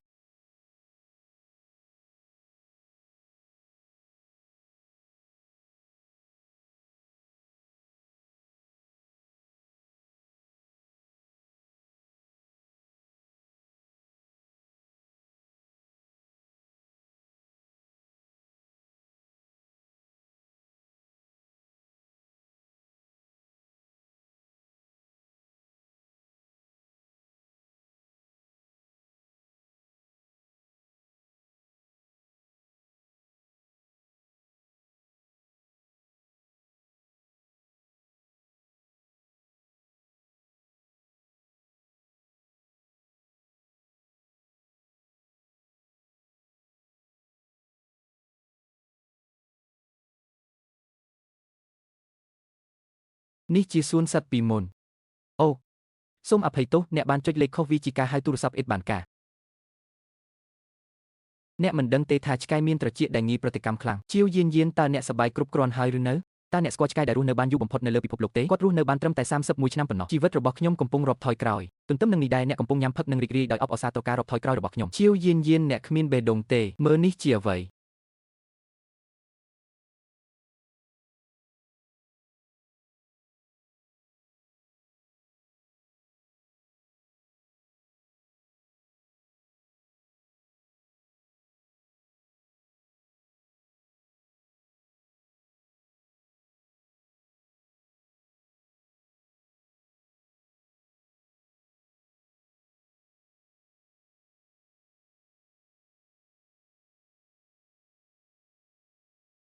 សួស្តីអ្នកទាំងអស់គ្នាសូមស្វាគមន៍មកកាន់សួនសត្វអតីតមិត្តប្រុសខ្ញុំជាអ្នកទទួលភ្ញៀវ Tankan សួស្តីខ្ញុំឈ្មោះជាវយានហើយគាត់ឈ្មោះហានកាងប្រាប់ខ្ញុំឲ្យលឿនពីរបៀបបដូរវាមកវិញដើម្បីក្លាយជាខ្លួនឯងម្ដងទៀតយើងត្រូវតែប្រឈមមុខនឹងកំហុសឆ្គងទាំងអស់ដែលយើងបានធ្វើការពីអតីតកាលដោយស្មោះត្រង់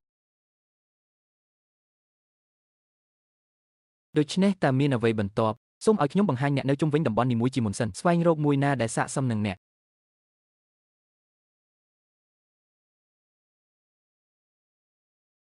អ្នកមិនបាននិយាយជាមួយខ្ញុំតាំងពីម្សិលមិញមកតើអ្នកគិតថាវាជាកំហុសរបស់ខ្ញុំទេដែលមិនបានវិតម្លៃបើអ្នកគិតបែបនោះមែនខ្ញុំមិនអាចធ្វើអ្វីបានទេតើយើងមិនអាចធ្វើការរួមគ្នាដើម្បីស្វែងរកដំណោះស្រាយបានទេយ៉ាងណាមិញអ្នកមិនជឿខ្ញុំទេមិនថាខ្ញុំនិយាយអ្វីក៏ដោយការជ្រើសរើសស្រុកនេះពិតជាជម្រើសដ៏ត្រឹមត្រូវ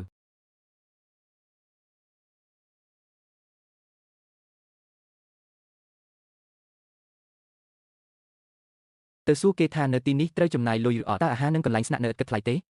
នេះជារឿងសំខាន់ណាស់តើអ្នកនៅតែខ្វល់ពីរឿងនេះទេប្រសិនបើវាថ្លៃពេកយើងអាចពិនិត្យមើលហាងផ្សេងទៀតតើអ្នកនៅតែមើលអ្វីនេះជាវិធីសន្សំសំចៃបំផុតសម្រាប់អ្នកកុំប្រែចិត្តវិញ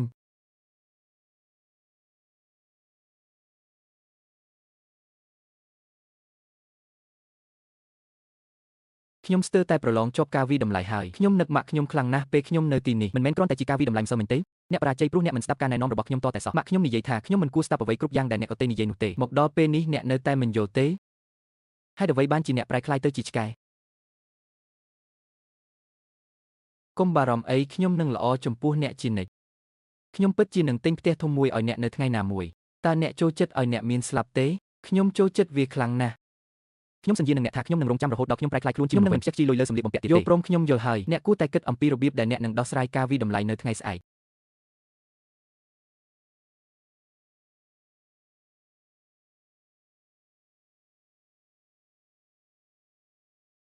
តើអ្នកមិនគិតពីរឿងនេះទេធានាបានការវិនិច្ឆ័យរបស់ខ្ញុំលើបញ្ហានេះគឺត្រឹមត្រូវណាស់សូមអបអរសាទរខ្ញុំនឹងជួយអ្នកជាមួយនឹងនីតិវិធីចូលរៀនឥឡូវនេះតើយើងធ្វើអ្វីបន្ទាប់ពីចូលទៅក្នុងឧទ្យានរឿងដំបូងគឺត្រូវទទួលយកការដាក់ទណ្ឌកម្មភាគីដែលបានប្រព្រឹត្តកំហុសត្រូវទទួលទោស3ជុំពីភាគីដែលរងគ្រោះថ្នាក់បន្ទាប់ពីការកាត់ទោសបានបញ្ចប់អ្នកទាំងពីរបានចូលរួមជាមួយគ្នាក្នុងកម្មវិធីសំណួរចម្លើយនិងការវិតម្លៃរបស់នេះទទួលបានជោគជ័យនៅទីបំផុតមានតែភាគីដែលធ្វើខុសប៉ុណ្ណោះទើបអាចស្ដារស្ថានភាពដើមរបស់ខ្លួនឡើងវិញប្រសិនបើអ្នកបរាជ័យអ្នកនឹងត្រូវដាក់ពាក្យស្នើសុំការវិតម្លៃឡើងវិញសៀវភៅណែនាំនេះអាចជំរុញទឹកចិត្តអ្នកមួយនេះល្អធ្វើឲ្យភាគីម្ខាងទៀតសងសឹកចំពោះកំហុសពីមុនរបស់ពួកគេអ្នកធ្លាប់និយាយថាខ្ញុំស្អិតឥឡូវនេះខ្ញុំនឹងដាក់ទោសអ្នកដោយធ្វើឲ្យអ្នកដើរតាមខ្ញុំមិនថាខ្ញុំត្រជាក់នឹងចំអកយ៉ាងណានោះទេអ្នកទាំងអស់គ្នាត្រូវតែតាមខ្ញុំដោយមិនខ្មាស់អៀនតាំងពីថ្ងៃដំបូងដែលខ្ញុំបានផ្លាស់ប្ដូរមិនមែនបែបនេះរាល់ថ្ងៃទេដើរតាមពីក្រោយយ៉ាងដិតដល់កុំចាក់ចេញឬបោះបង់ឡើយហេពាក្យសម្ដីល្អបែបនេះមិនគួរប្រើលើអ្នកទេទុកឲ្យខ្ញុំគិតបន្ថែមទៀតហាហាហាហាហាហា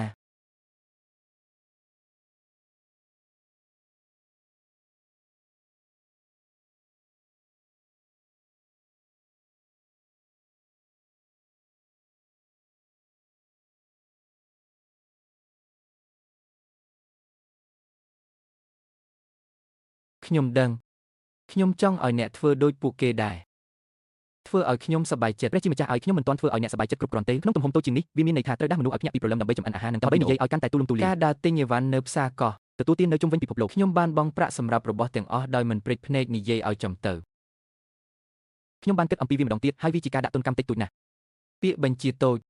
ក្រោមការថែទាំយ៉ាងយកចិត្តទុកដាក់របស់អ្នកខ្ញុំត្រូវបានបង្ខំឲ្យរៀនអ្វីគ្រប់យ៉ាងរួចហើយមុនពេលខ្ញុំមកដល់យល់ព្រមទោះបីជាអ្នកស្ទើរតែឆ្លងកាត់កម្រិតទី1ក៏ដោយមិនអាចនិយាយថាវាត្រូវបានបង្ខំទាំងអស់នោះគឺរកបានដោយឈាមនិងទឹកភ្នែករបស់ខ្ញុំអ្នកធ្លាប់ធ្វើបាបខ្ញុំខ្លាំងម្ល៉េះពីមុន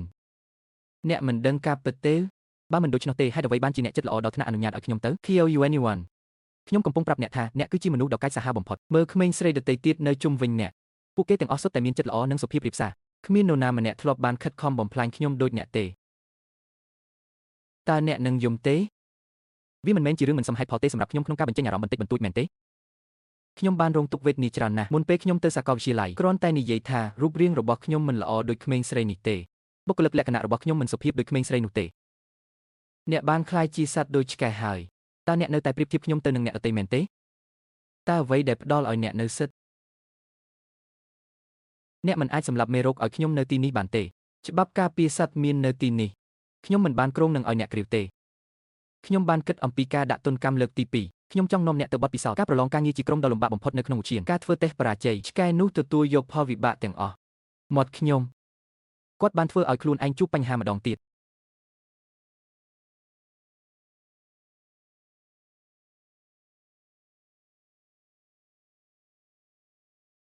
មកវាបានមកដល់ឆាប់នេះសូមឆ្លើយតបក្នុងរយៈពេល10វិនាទីវ៉ាងយ៉ាវ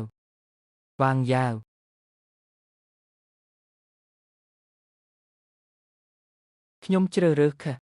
ការឆ្លើយខុសគឺគ្រប់គ្រាន់ដើម្បីទទួលទោសលោកវ៉ាងហ្គាវ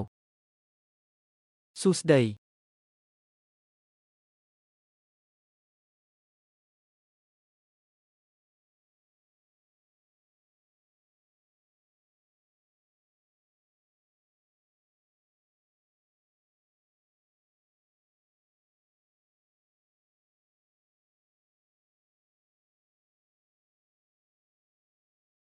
មានតែការកាត់ទោសមួយប៉ុណ្ណោះដែលនៅសល់ដោយគិតថាគាត់ធ្លាប់រងទុក្ខពីមុនឬប្រហែលជាយើងគួរតែផ្ដល់ទឹកឲ្យគាត់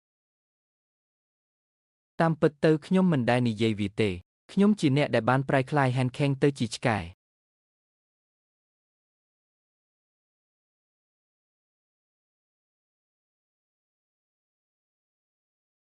អ្នកត្រូវផ្ដល់ការពន្យល់ដល់ខ្ញុំហើយដោះស្រាយបញ្ហានេះតើនេះជាអ្វី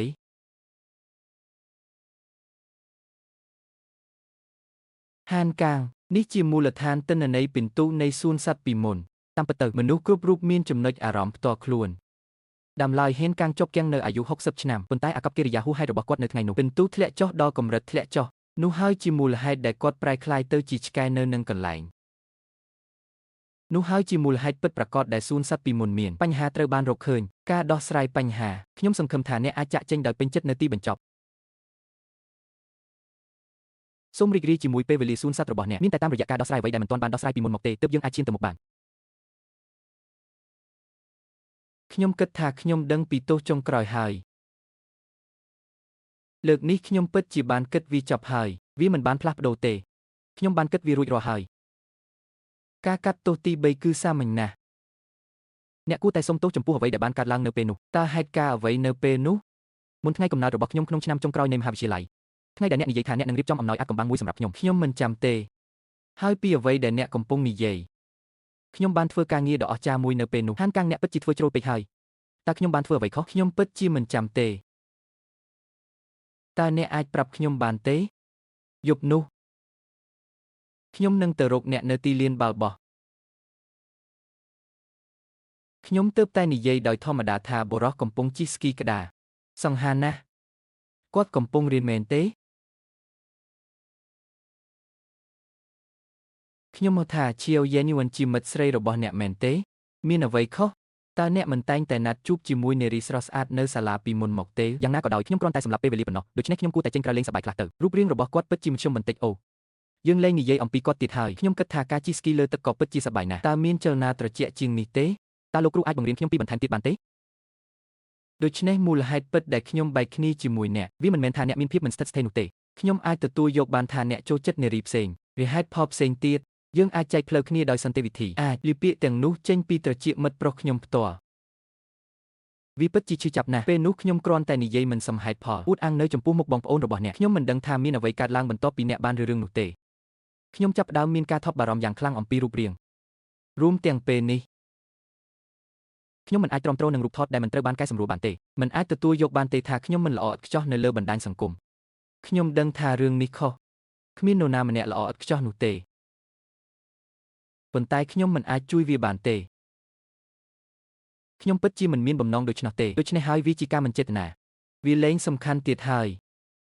ចាប់តាំងពីអ្នកបានសុំទោសរួចហើយការប្រន្ទាទោសលើកទី3ត្រូវបានចាត់ទុកថាបានអនុម័ត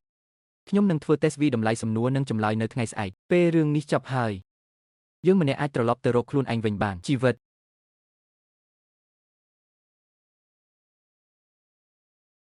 សំណួរដូចខាងក្រោមចម្លើយរបស់អ្នកត្រូវតែដូចគ្នាបេះបិទអ្នកអាចចាក់ចេញពីឧទ្យានបានប្រសិនបើអ្នកឆ្លើយសំណួរទាំងអស់បានត្រឹមត្រូវតើអ្នកត្រៀមខ្លួនហើយឬនៅរួចរាល់ហើយសំណួរទី1សួរថាតើភាគីទាំងពីរមានចំណុចរួមអ្វីខ្លះរបស់ដែលខ្ញុំចូលចិត្តនឹងលុយ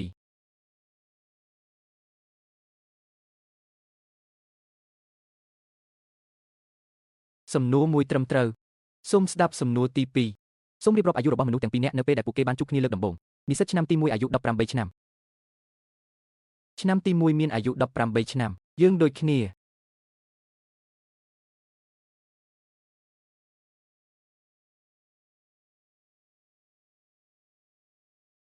សំណួរបន្ទាប់គឺអំពីអាហារដែលគួរឲ្យចងចាំបំផុតសាច់អាំងហាហា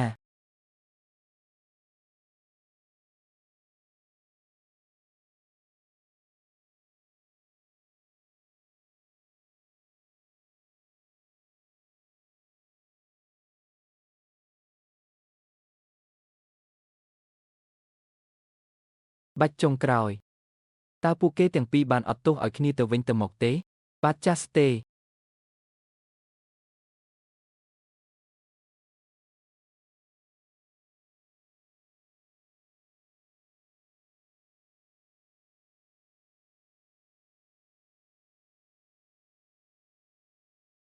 នៅសល់តែសំណួរមួយប៉ុណ្ណោះអ្នកមិនគិតថាអ្នកឆ្លាតប៉ុណ្ណាទេហេតុអ្វីខ្ញុំមិនអាចប្រតិកម្មបានអ្វីដែលអ្នកបានប្រាប់ខ្ញុំកាលពីម្សិលមិញវាច្បាស់ណាស់ថាអ្នកមិនទាន់អត់ទោសឲ្យខ្ញុំនៅឡើយទេហើយរឿងដ៏គួរឲ្យស្អប់ខ្ពើមដែលខ្ញុំបានធ្វើ វាពិតជាមិនសមនឹងទទួលបានការអភ័យទោសទេតើអ្នកដឹងទេថាការលេងជាមួយគ្នាមានន័យយ៉ាងណាសំណួរចុងក្រោយអ្នកអាចផ្ដល់ចម្លើយមិនច្បាស់លាស់ដល់ខ្ញុំក៏បាននេះនឹងអ្នកកំពុងនិយាយដោយស្មោះត្រង់ឥឡូវនេះហេតុអ្វីអ្នកមិនគ្រាន់តែនិយាយការពិតហេតុអ្វីត្រូវបិទបាំងការពិតគ្មានសំណួរអំពីការអភ័យទោសរវាងពួកយើងទេចម្លើយទាំងពីរនេះមិនត្រឹមត្រូវទេពីព្រោះដោយមិនគិតពីការអភ័យទោសឬអត់វាទាំងអស់មានន័យថាខ្ញុំនៅតែមានទំនាក់ទំនងជាមួយអ្នកប៉ុន្តែឥឡូវនេះពីបាត់បេះដូងខ្ញុំគ្រាន់តែសង្ឃឹមថាយើងមិនជួបគ្នាម្ដងទៀតទេខ្ញុំសង្ឃឹមថាអ្នកហានកាំងនឹងបាត់ពីជីវិតខ្ញុំជារៀងរហូតដូច្នេះថាតើវាជាគ្រោះមហន្តរាយឬអត់មិនថាអ្នកវាខ្ញុំយ៉ាងណាក៏ដោយខ្ញុំកំពុងតើអ្នកពេញចិត្តទេ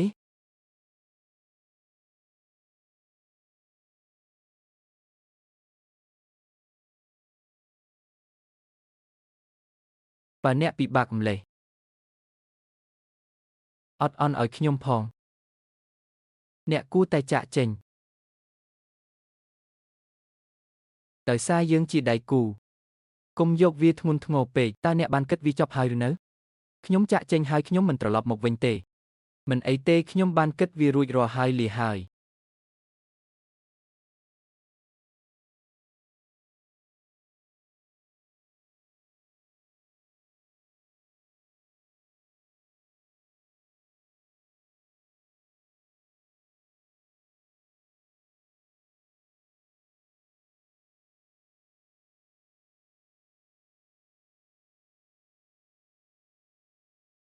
តើអ្នកកំពុងព្យាយាមបញ្ឆោតអ្នកណាដោយដើរតួជាជនរងគ្រោះនៅទីនេះតើអ្នកមិនបានប្រាប់ខ្ញុំឲ្យចាកចេញទេតើអ្នកពិតជាគិតថាអ្នកអាចចាកចេញបាននៅពេលដែលខ្ញុំប្រាប់អ្នកមែនទេអ្នកគ្រាន់តែមើលខ្ញុំខ្លាចជាបែបនេះហើយមិនខ្វល់ទេជាវយានតើអ្នកពិតជាគ្មានបេះដូងមែនឬខ្ញុំសង្ឃឹមថាអ្នកស្នាក់នៅនេះវាជាអ្នក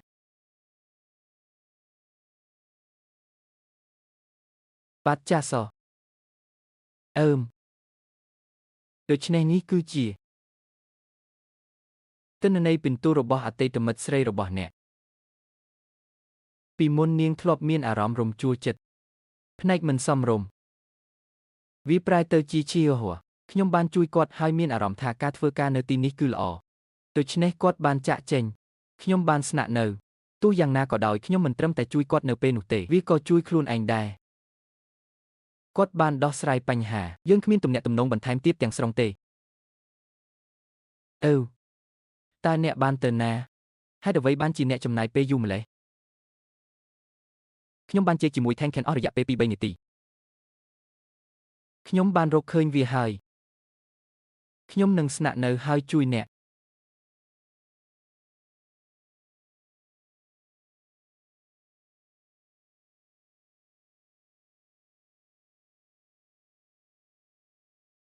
ភ្ញាក់ឡើងកុំដេកខ្ញុំត្រូវរៀបចំខ្លួនសម្រាប់ការប្រឡងសូមឲ្យខ្ញុំគេងយូរបន្តិចត្រឹមតែ5នាទីប៉ុណ្ណោះលោក Tenken បាននិយាយថាការវិតម្លៃលើកទី2ត្រូវបានកំណត់ពេលសម្រាប់ថ្ងៃស្អែកយើងមិនមានពេលច្រើនទៀតទេប៉ុន្តែខ្ញុំនៅតែមិនមានគំនិតអ្វីសោះអ្នកគួរតែភ្ញាក់ឡើងឥឡូវនេះហាន់កាំងក្រោកឡើងផ្នែកគំនិតបច្ចុប្បន្នរបស់ខ្ញុំមានដូចខាងក្រោមផ្អែកលើខ្លឹមសារតេស្តមុនខ្ញុំគិតថាវិសាលភាពនៃសំណួរប្រឡងវាទំនងណាស់ថាវាជាបទពិសោធន៍រួមរវាងពួកគេទាំងពីរទីកន្លែងដែលមានអត្ថន័យឬត្រូវការកសាងឡើងវិញគ្មានអ្វីចម្លែកទេដែលអ្នកមិនបានសិក្សាពេលអ្នកនៅសាលាចំណាត់ថ្នាក់គឺល្មមសមត្ថភាពរបស់អ្នកក្នុងការសង្ខេបនិងធ្វើឲ្យមានលក្ខណៈទូទៅគឺល្អឥតខ្ចោះខ្ញុំមានអារម្មណ៍ថានេះជាវិធីសាស្ត្រត្រឹមត្រូវដូច្នេះក្រៅពីមូលហេតុដែលពួកគេបែកគ្នាតើអ្នកគិតថាអ្វីជាមូលហេតុតើមានអ្វីទៀតដែលអាចសាកល្បងបានហេតុអ្វីបានជាយើងនៅជាមួយគ្នា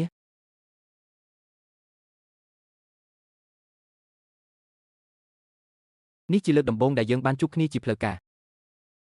ខ្ញុំគិតថាវានៅក្នុងសាលប្រជុំសាលា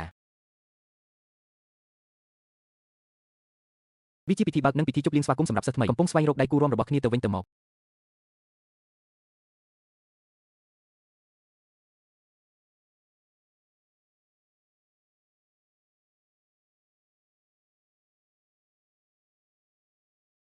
ខ្ញុំបានទៅរកអ្នកដោយផ្ទាល់ប៉ុន្តែអ្នកបានបដិសេធខ្ញុំយ៉ាងម៉ឺងម៉ាត់នោះក៏ព្រោះតែខ្ញុំនៅពេលនោះខ្ញុំមិនដែលមានបំណងលោតទេដូច្នេះខ្ញុំបានទៅស្លៀកខោខូវប៊ុយក្មេងស្រីដទៃទៀតទាំងអស់សុទ្ធតែស្លៀករ៉ូបស្អាតខ្ញុំបានឡើងលើហើយចាប់ផ្ដើមបង្វិលគួរឲ្យខ្មាស់ណាស់អ្នកមិនបានពន្យល់ពីមូលហេតុទេខ្ញុំត្រូវបានគេបដិសេធទាំងស្រុងតើខ្ញុំគ្មានមោទនភាពទេតើពួកគេបានរំជំហានចុងក្រោយដែរទេមែនហើយតើអ្នកបានផ្លាស់ប្ដូរគំនិតរបស់អ្នកនៅទីបញ្ចប់ដោយរបៀបណាព្រោះបន្ទាប់ពីខ្ញុំបដិសេធអ្នក អ្នកគ្រាន់តែបន្តផឹកនៅម្ខាងមិត្តរួមបន្ទប់ខ្ញុំបារម្ភថាអ្នកផឹកស្រារហូតដល់ស្លាប់សូមឲ្យខ្ញុំផ្ដល់ចម្លើយមិនច្បាស់លាស់ដល់អ្នកយ៉ាងរហ័សកុំឲ្យវារាលដាលដល់ចំណុចស្លាប់របស់មនុស្សណាម្នាក់ឲ្យសោះមិនគួរឲ្យអាណិតនោះ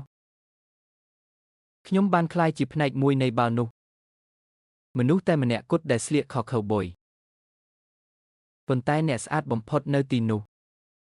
ភ្លេចវាចោលទៅអ្នកគ្រាន់តែពូកែលួងលោមមនុស្សប៉ុណ្ណោះពេលនោះអ្នកស្រវឹងហើយខ្ញុំមិនធ្ងន់ធ្ងរទេវាក៏អាចបណ្ដាលមកពីការផឹកស្រាផងដែរវាកំពុងវិលជុំវិញនិងជុំវិញខ្ញុំកំពុងសម្លឹងមើលអ្នកហើម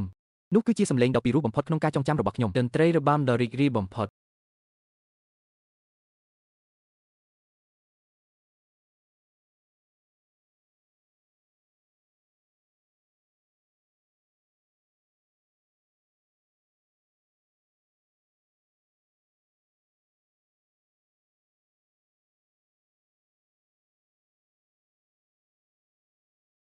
ហើយអ្វីបានជាពួកគេបានផ្លាស់ប្ដូរវិធីដែលពួកគេកំណត់សំណួរម្ដងទៀតយានខ្ញុំសុំទោសអ្នកអាចត្រឡប់ទៅវិញឥឡូវនេះអ្នកក៏នឹងត្រឡប់មកជាមួយខ្ញុំវិញដែររៀបចំភ្លាមសម្រាប់ការវិតម្លៃលើកទី3ខ្ញុំមិនទាន់ជឿវានៅឡើយទេខ្ញុំចង់មានន័យថាអ្នកអាចទៅផ្ទះវិញឥឡូវនេះហានកាងអ្នកមិនអាចបោះបង់ចោលដោយសារតែឧបសគ្គមួយឬពីរនោះទេបោះបង់ចោល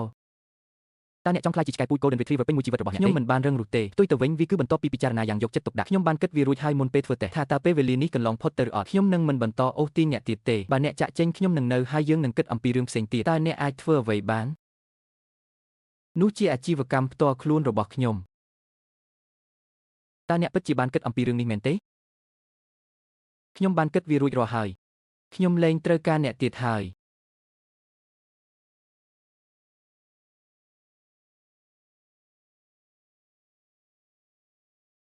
តើអ្នកចង់មានន័យយ៉ាងណា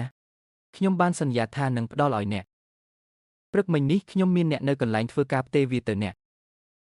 យើងទាំងពីរច្បាស់លាស់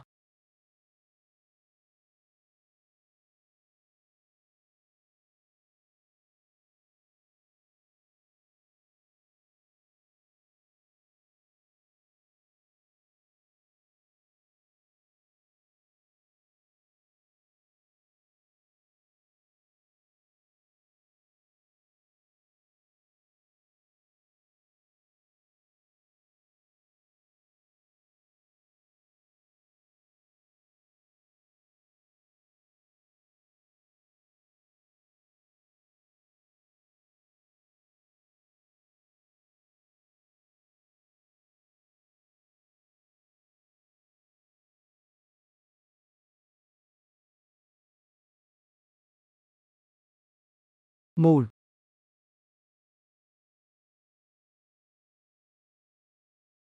បើអ្នកស្ដាយក្រោយចូលទៅរកនាងចោះខ្ញុំមិនបានតើអ្នកកំពុងរង់ចាំអ្នកណាយើងបានមើលអ្នកជាយូរមកហើយនេះជាឱកាសមួយក្នុងជីវិតយើងនឹងទៅឆ្ងាយឆាប់នេះឥឡូវនៅលីវទាំងស្រុងហើយប្រហែលជាលើកនេះយើងនឹងចែកផ្លូវគ្នាវាជារៀងរហូត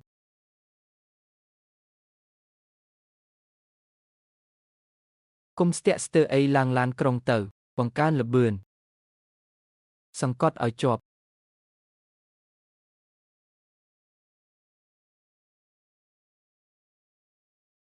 តើអ្នកអាចទៅយឺតជាងនេះបានទេម៉ាក់ខ្ញុំថាខ្ញុំមិនអាចបើកបរលឿនបានទេវាមានគ្រោះថ្នាក់ពេកខ្ញុំនឹងរត់ទៅ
កាង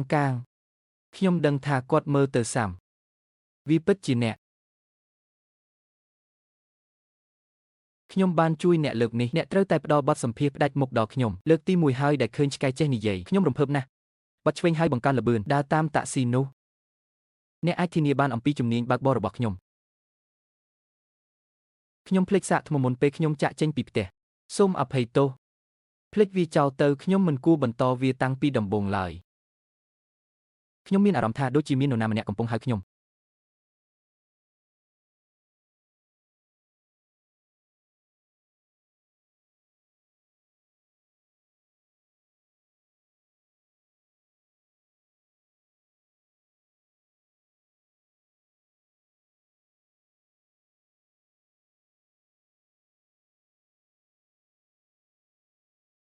បងស្រីហុងសូមកុំធ្វើបែបនេះអីអនុញ្ញាតឲ្យខ្ញុំទៅមុនភ្លេចលេបថ្នាំទៀតហើយមែនទេ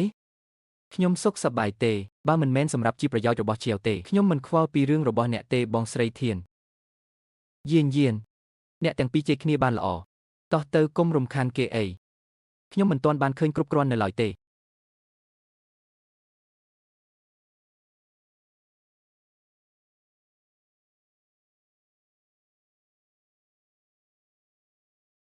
តើអ្នកមិនបាននិយាយថាតើអ្នកលែងត្រូវការខ្ញុំទៀតហើយឬទេអ្នកលែងត្រូវការខ្ញុំទៀតហើយវាដោយសារតែខ្ញុំខ្មាស់អៀនជាពិសេសបន្ទាប់ពីពួកគេបានដឹងពីអ្វីដែលខ្ញុំបានធ្វើការពីអតីតកាលគ្រោះថ្នាក់ដែលបង្កឡើងចំពោះអ្នកខ្ញុំមិនអាចបន្តទៅមុខទៀតបែបនេះបានទេស្នាក់នៅទីនេះបន្ទាប់មកអ្នកដេញតាមខ្ញុំតើអ្នកនឹងធ្វើអ្វីព្រោះខ្ញុំបានដឹងខ្លួនរឿងខ្លះបើមិននិយាយទេវាអាចនឹងមិនមានឱកាសនិយាយម្ដងទៀតទេយានខ្ញុំសុំទោសខ្ញុំដឹងថាវាអាត្មានិយមរបស់ខ្ញុំដែលនិយាយបែបនេះប៉ុន្តែខ្ញុំមិនអាចធ្វើកំហុសដែលពីរដងបានទេខ្ញុំចង់ប្រាប់ការពិតខ្ញុំបានលងស្នេហ៍អ្នកម្ដងទៀតហើយយើងធ្លាប់ស្ថិតក្នុងស្ថានភាពសោកសៅបែបនេះពីមុនខ្ញុំមិនអាចឆ្លើយតបនឹងអារម្មណ៍របស់អ្នកបានទេនៅពេលនេះខ្ញុំយល់ថាខ្ញុំមិនកំពុងស្វែងរកការឆ្លើយតបពីអ្នកទេខ្ញុំគ្រាន់តែចង់ប្រាប់អ្នកថាអ្នកសមនឹងទទួលបានការស្រឡាញ់ស័ក្តិសមនឹងជម្រើសល្អជាងទាំងអស់ទោះបីជាជម្រើសរបស់អ្នកមិនមែនជាខ្ញុំក៏ដោយអរគុណច្រើនសម្រាប់ការនិយាយបែបនោះទោះបីជាអតីតកាលធ្វើឲ្យខ្ញុំរំខានខ្លាំងក៏ដោយប៉ុន្តែយើងបានឆ្លងកាត់រឿងជាច្រើនជាមួយគ្នាក្នុងដំណើរកម្សាន្តនេះមនុស្សមិនគួរតែងតែមើលផ្នែកខុសនោះទេយើងត្រូវតែបន្តទៅមុខហើយសម្លឹងមើលទៅមុខដូច្នេះខ្ញុំជ្រើសរើសអភ័យទោសឲ្យអ្នកទុកឲ្យខ្ញុំទៅដែរហានកាងខ្ញុំអត់ទោសឲ្យអ្នកខ្ញុំអាហានកាងមានរឿងអ្វី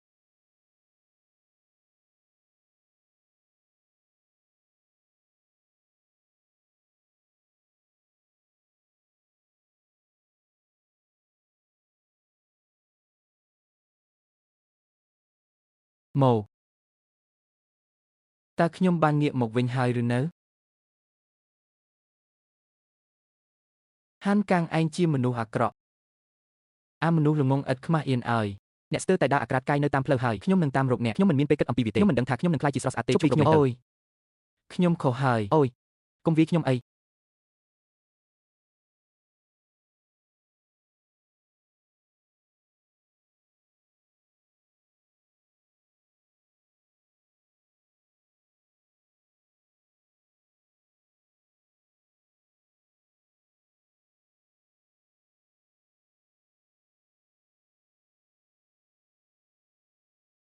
រងចាំមួយផ្លេត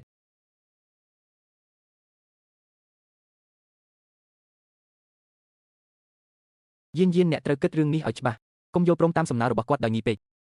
ហានកាងអ្នកឈឺទេ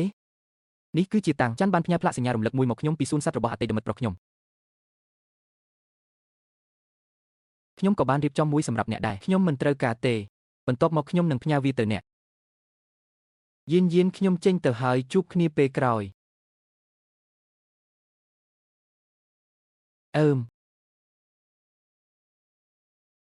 ក្នុងអំឡុងពេលនេះ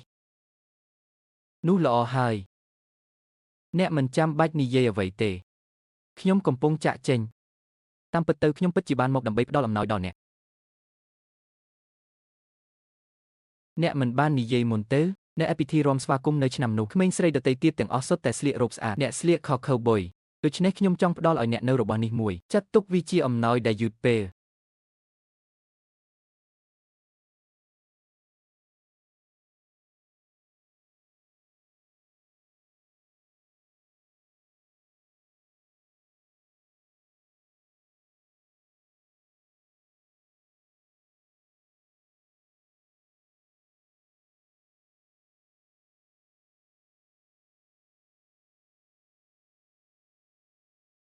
ខ្ញុំគិតថាខ្ញុំឥឡូវនេះលែងត្រូវការទៀតហើយ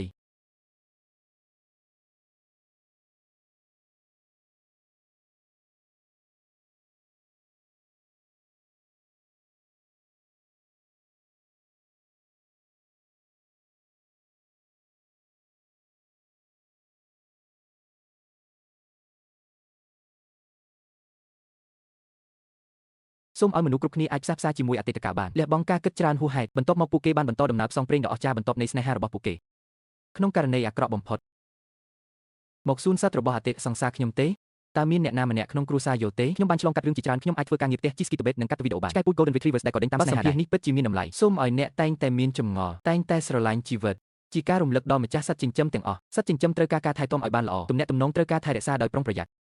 សូមកុំឲ្យខ្ញុំធ្វើការថែម៉ោងនៅពាក់កណ្ដាលអាទិត្យការដោះស្រាយជម្លោះជាមួយអតីតគូស្នេហ៍បើមិនដូច្នោះទេខ្ញុំពិតជានឹងស្នាក់នៅជាន់ក្រោមអ្វីដែលបាត់បង់នឹងត្រឡប់មកវិញក្នុងទម្រង់ផ្សេងលះបង់ចោលនៅការគិតច្រើនជ្រុលបន្ទាប់មកថ្ងៃនឹងភ្លឺឡើង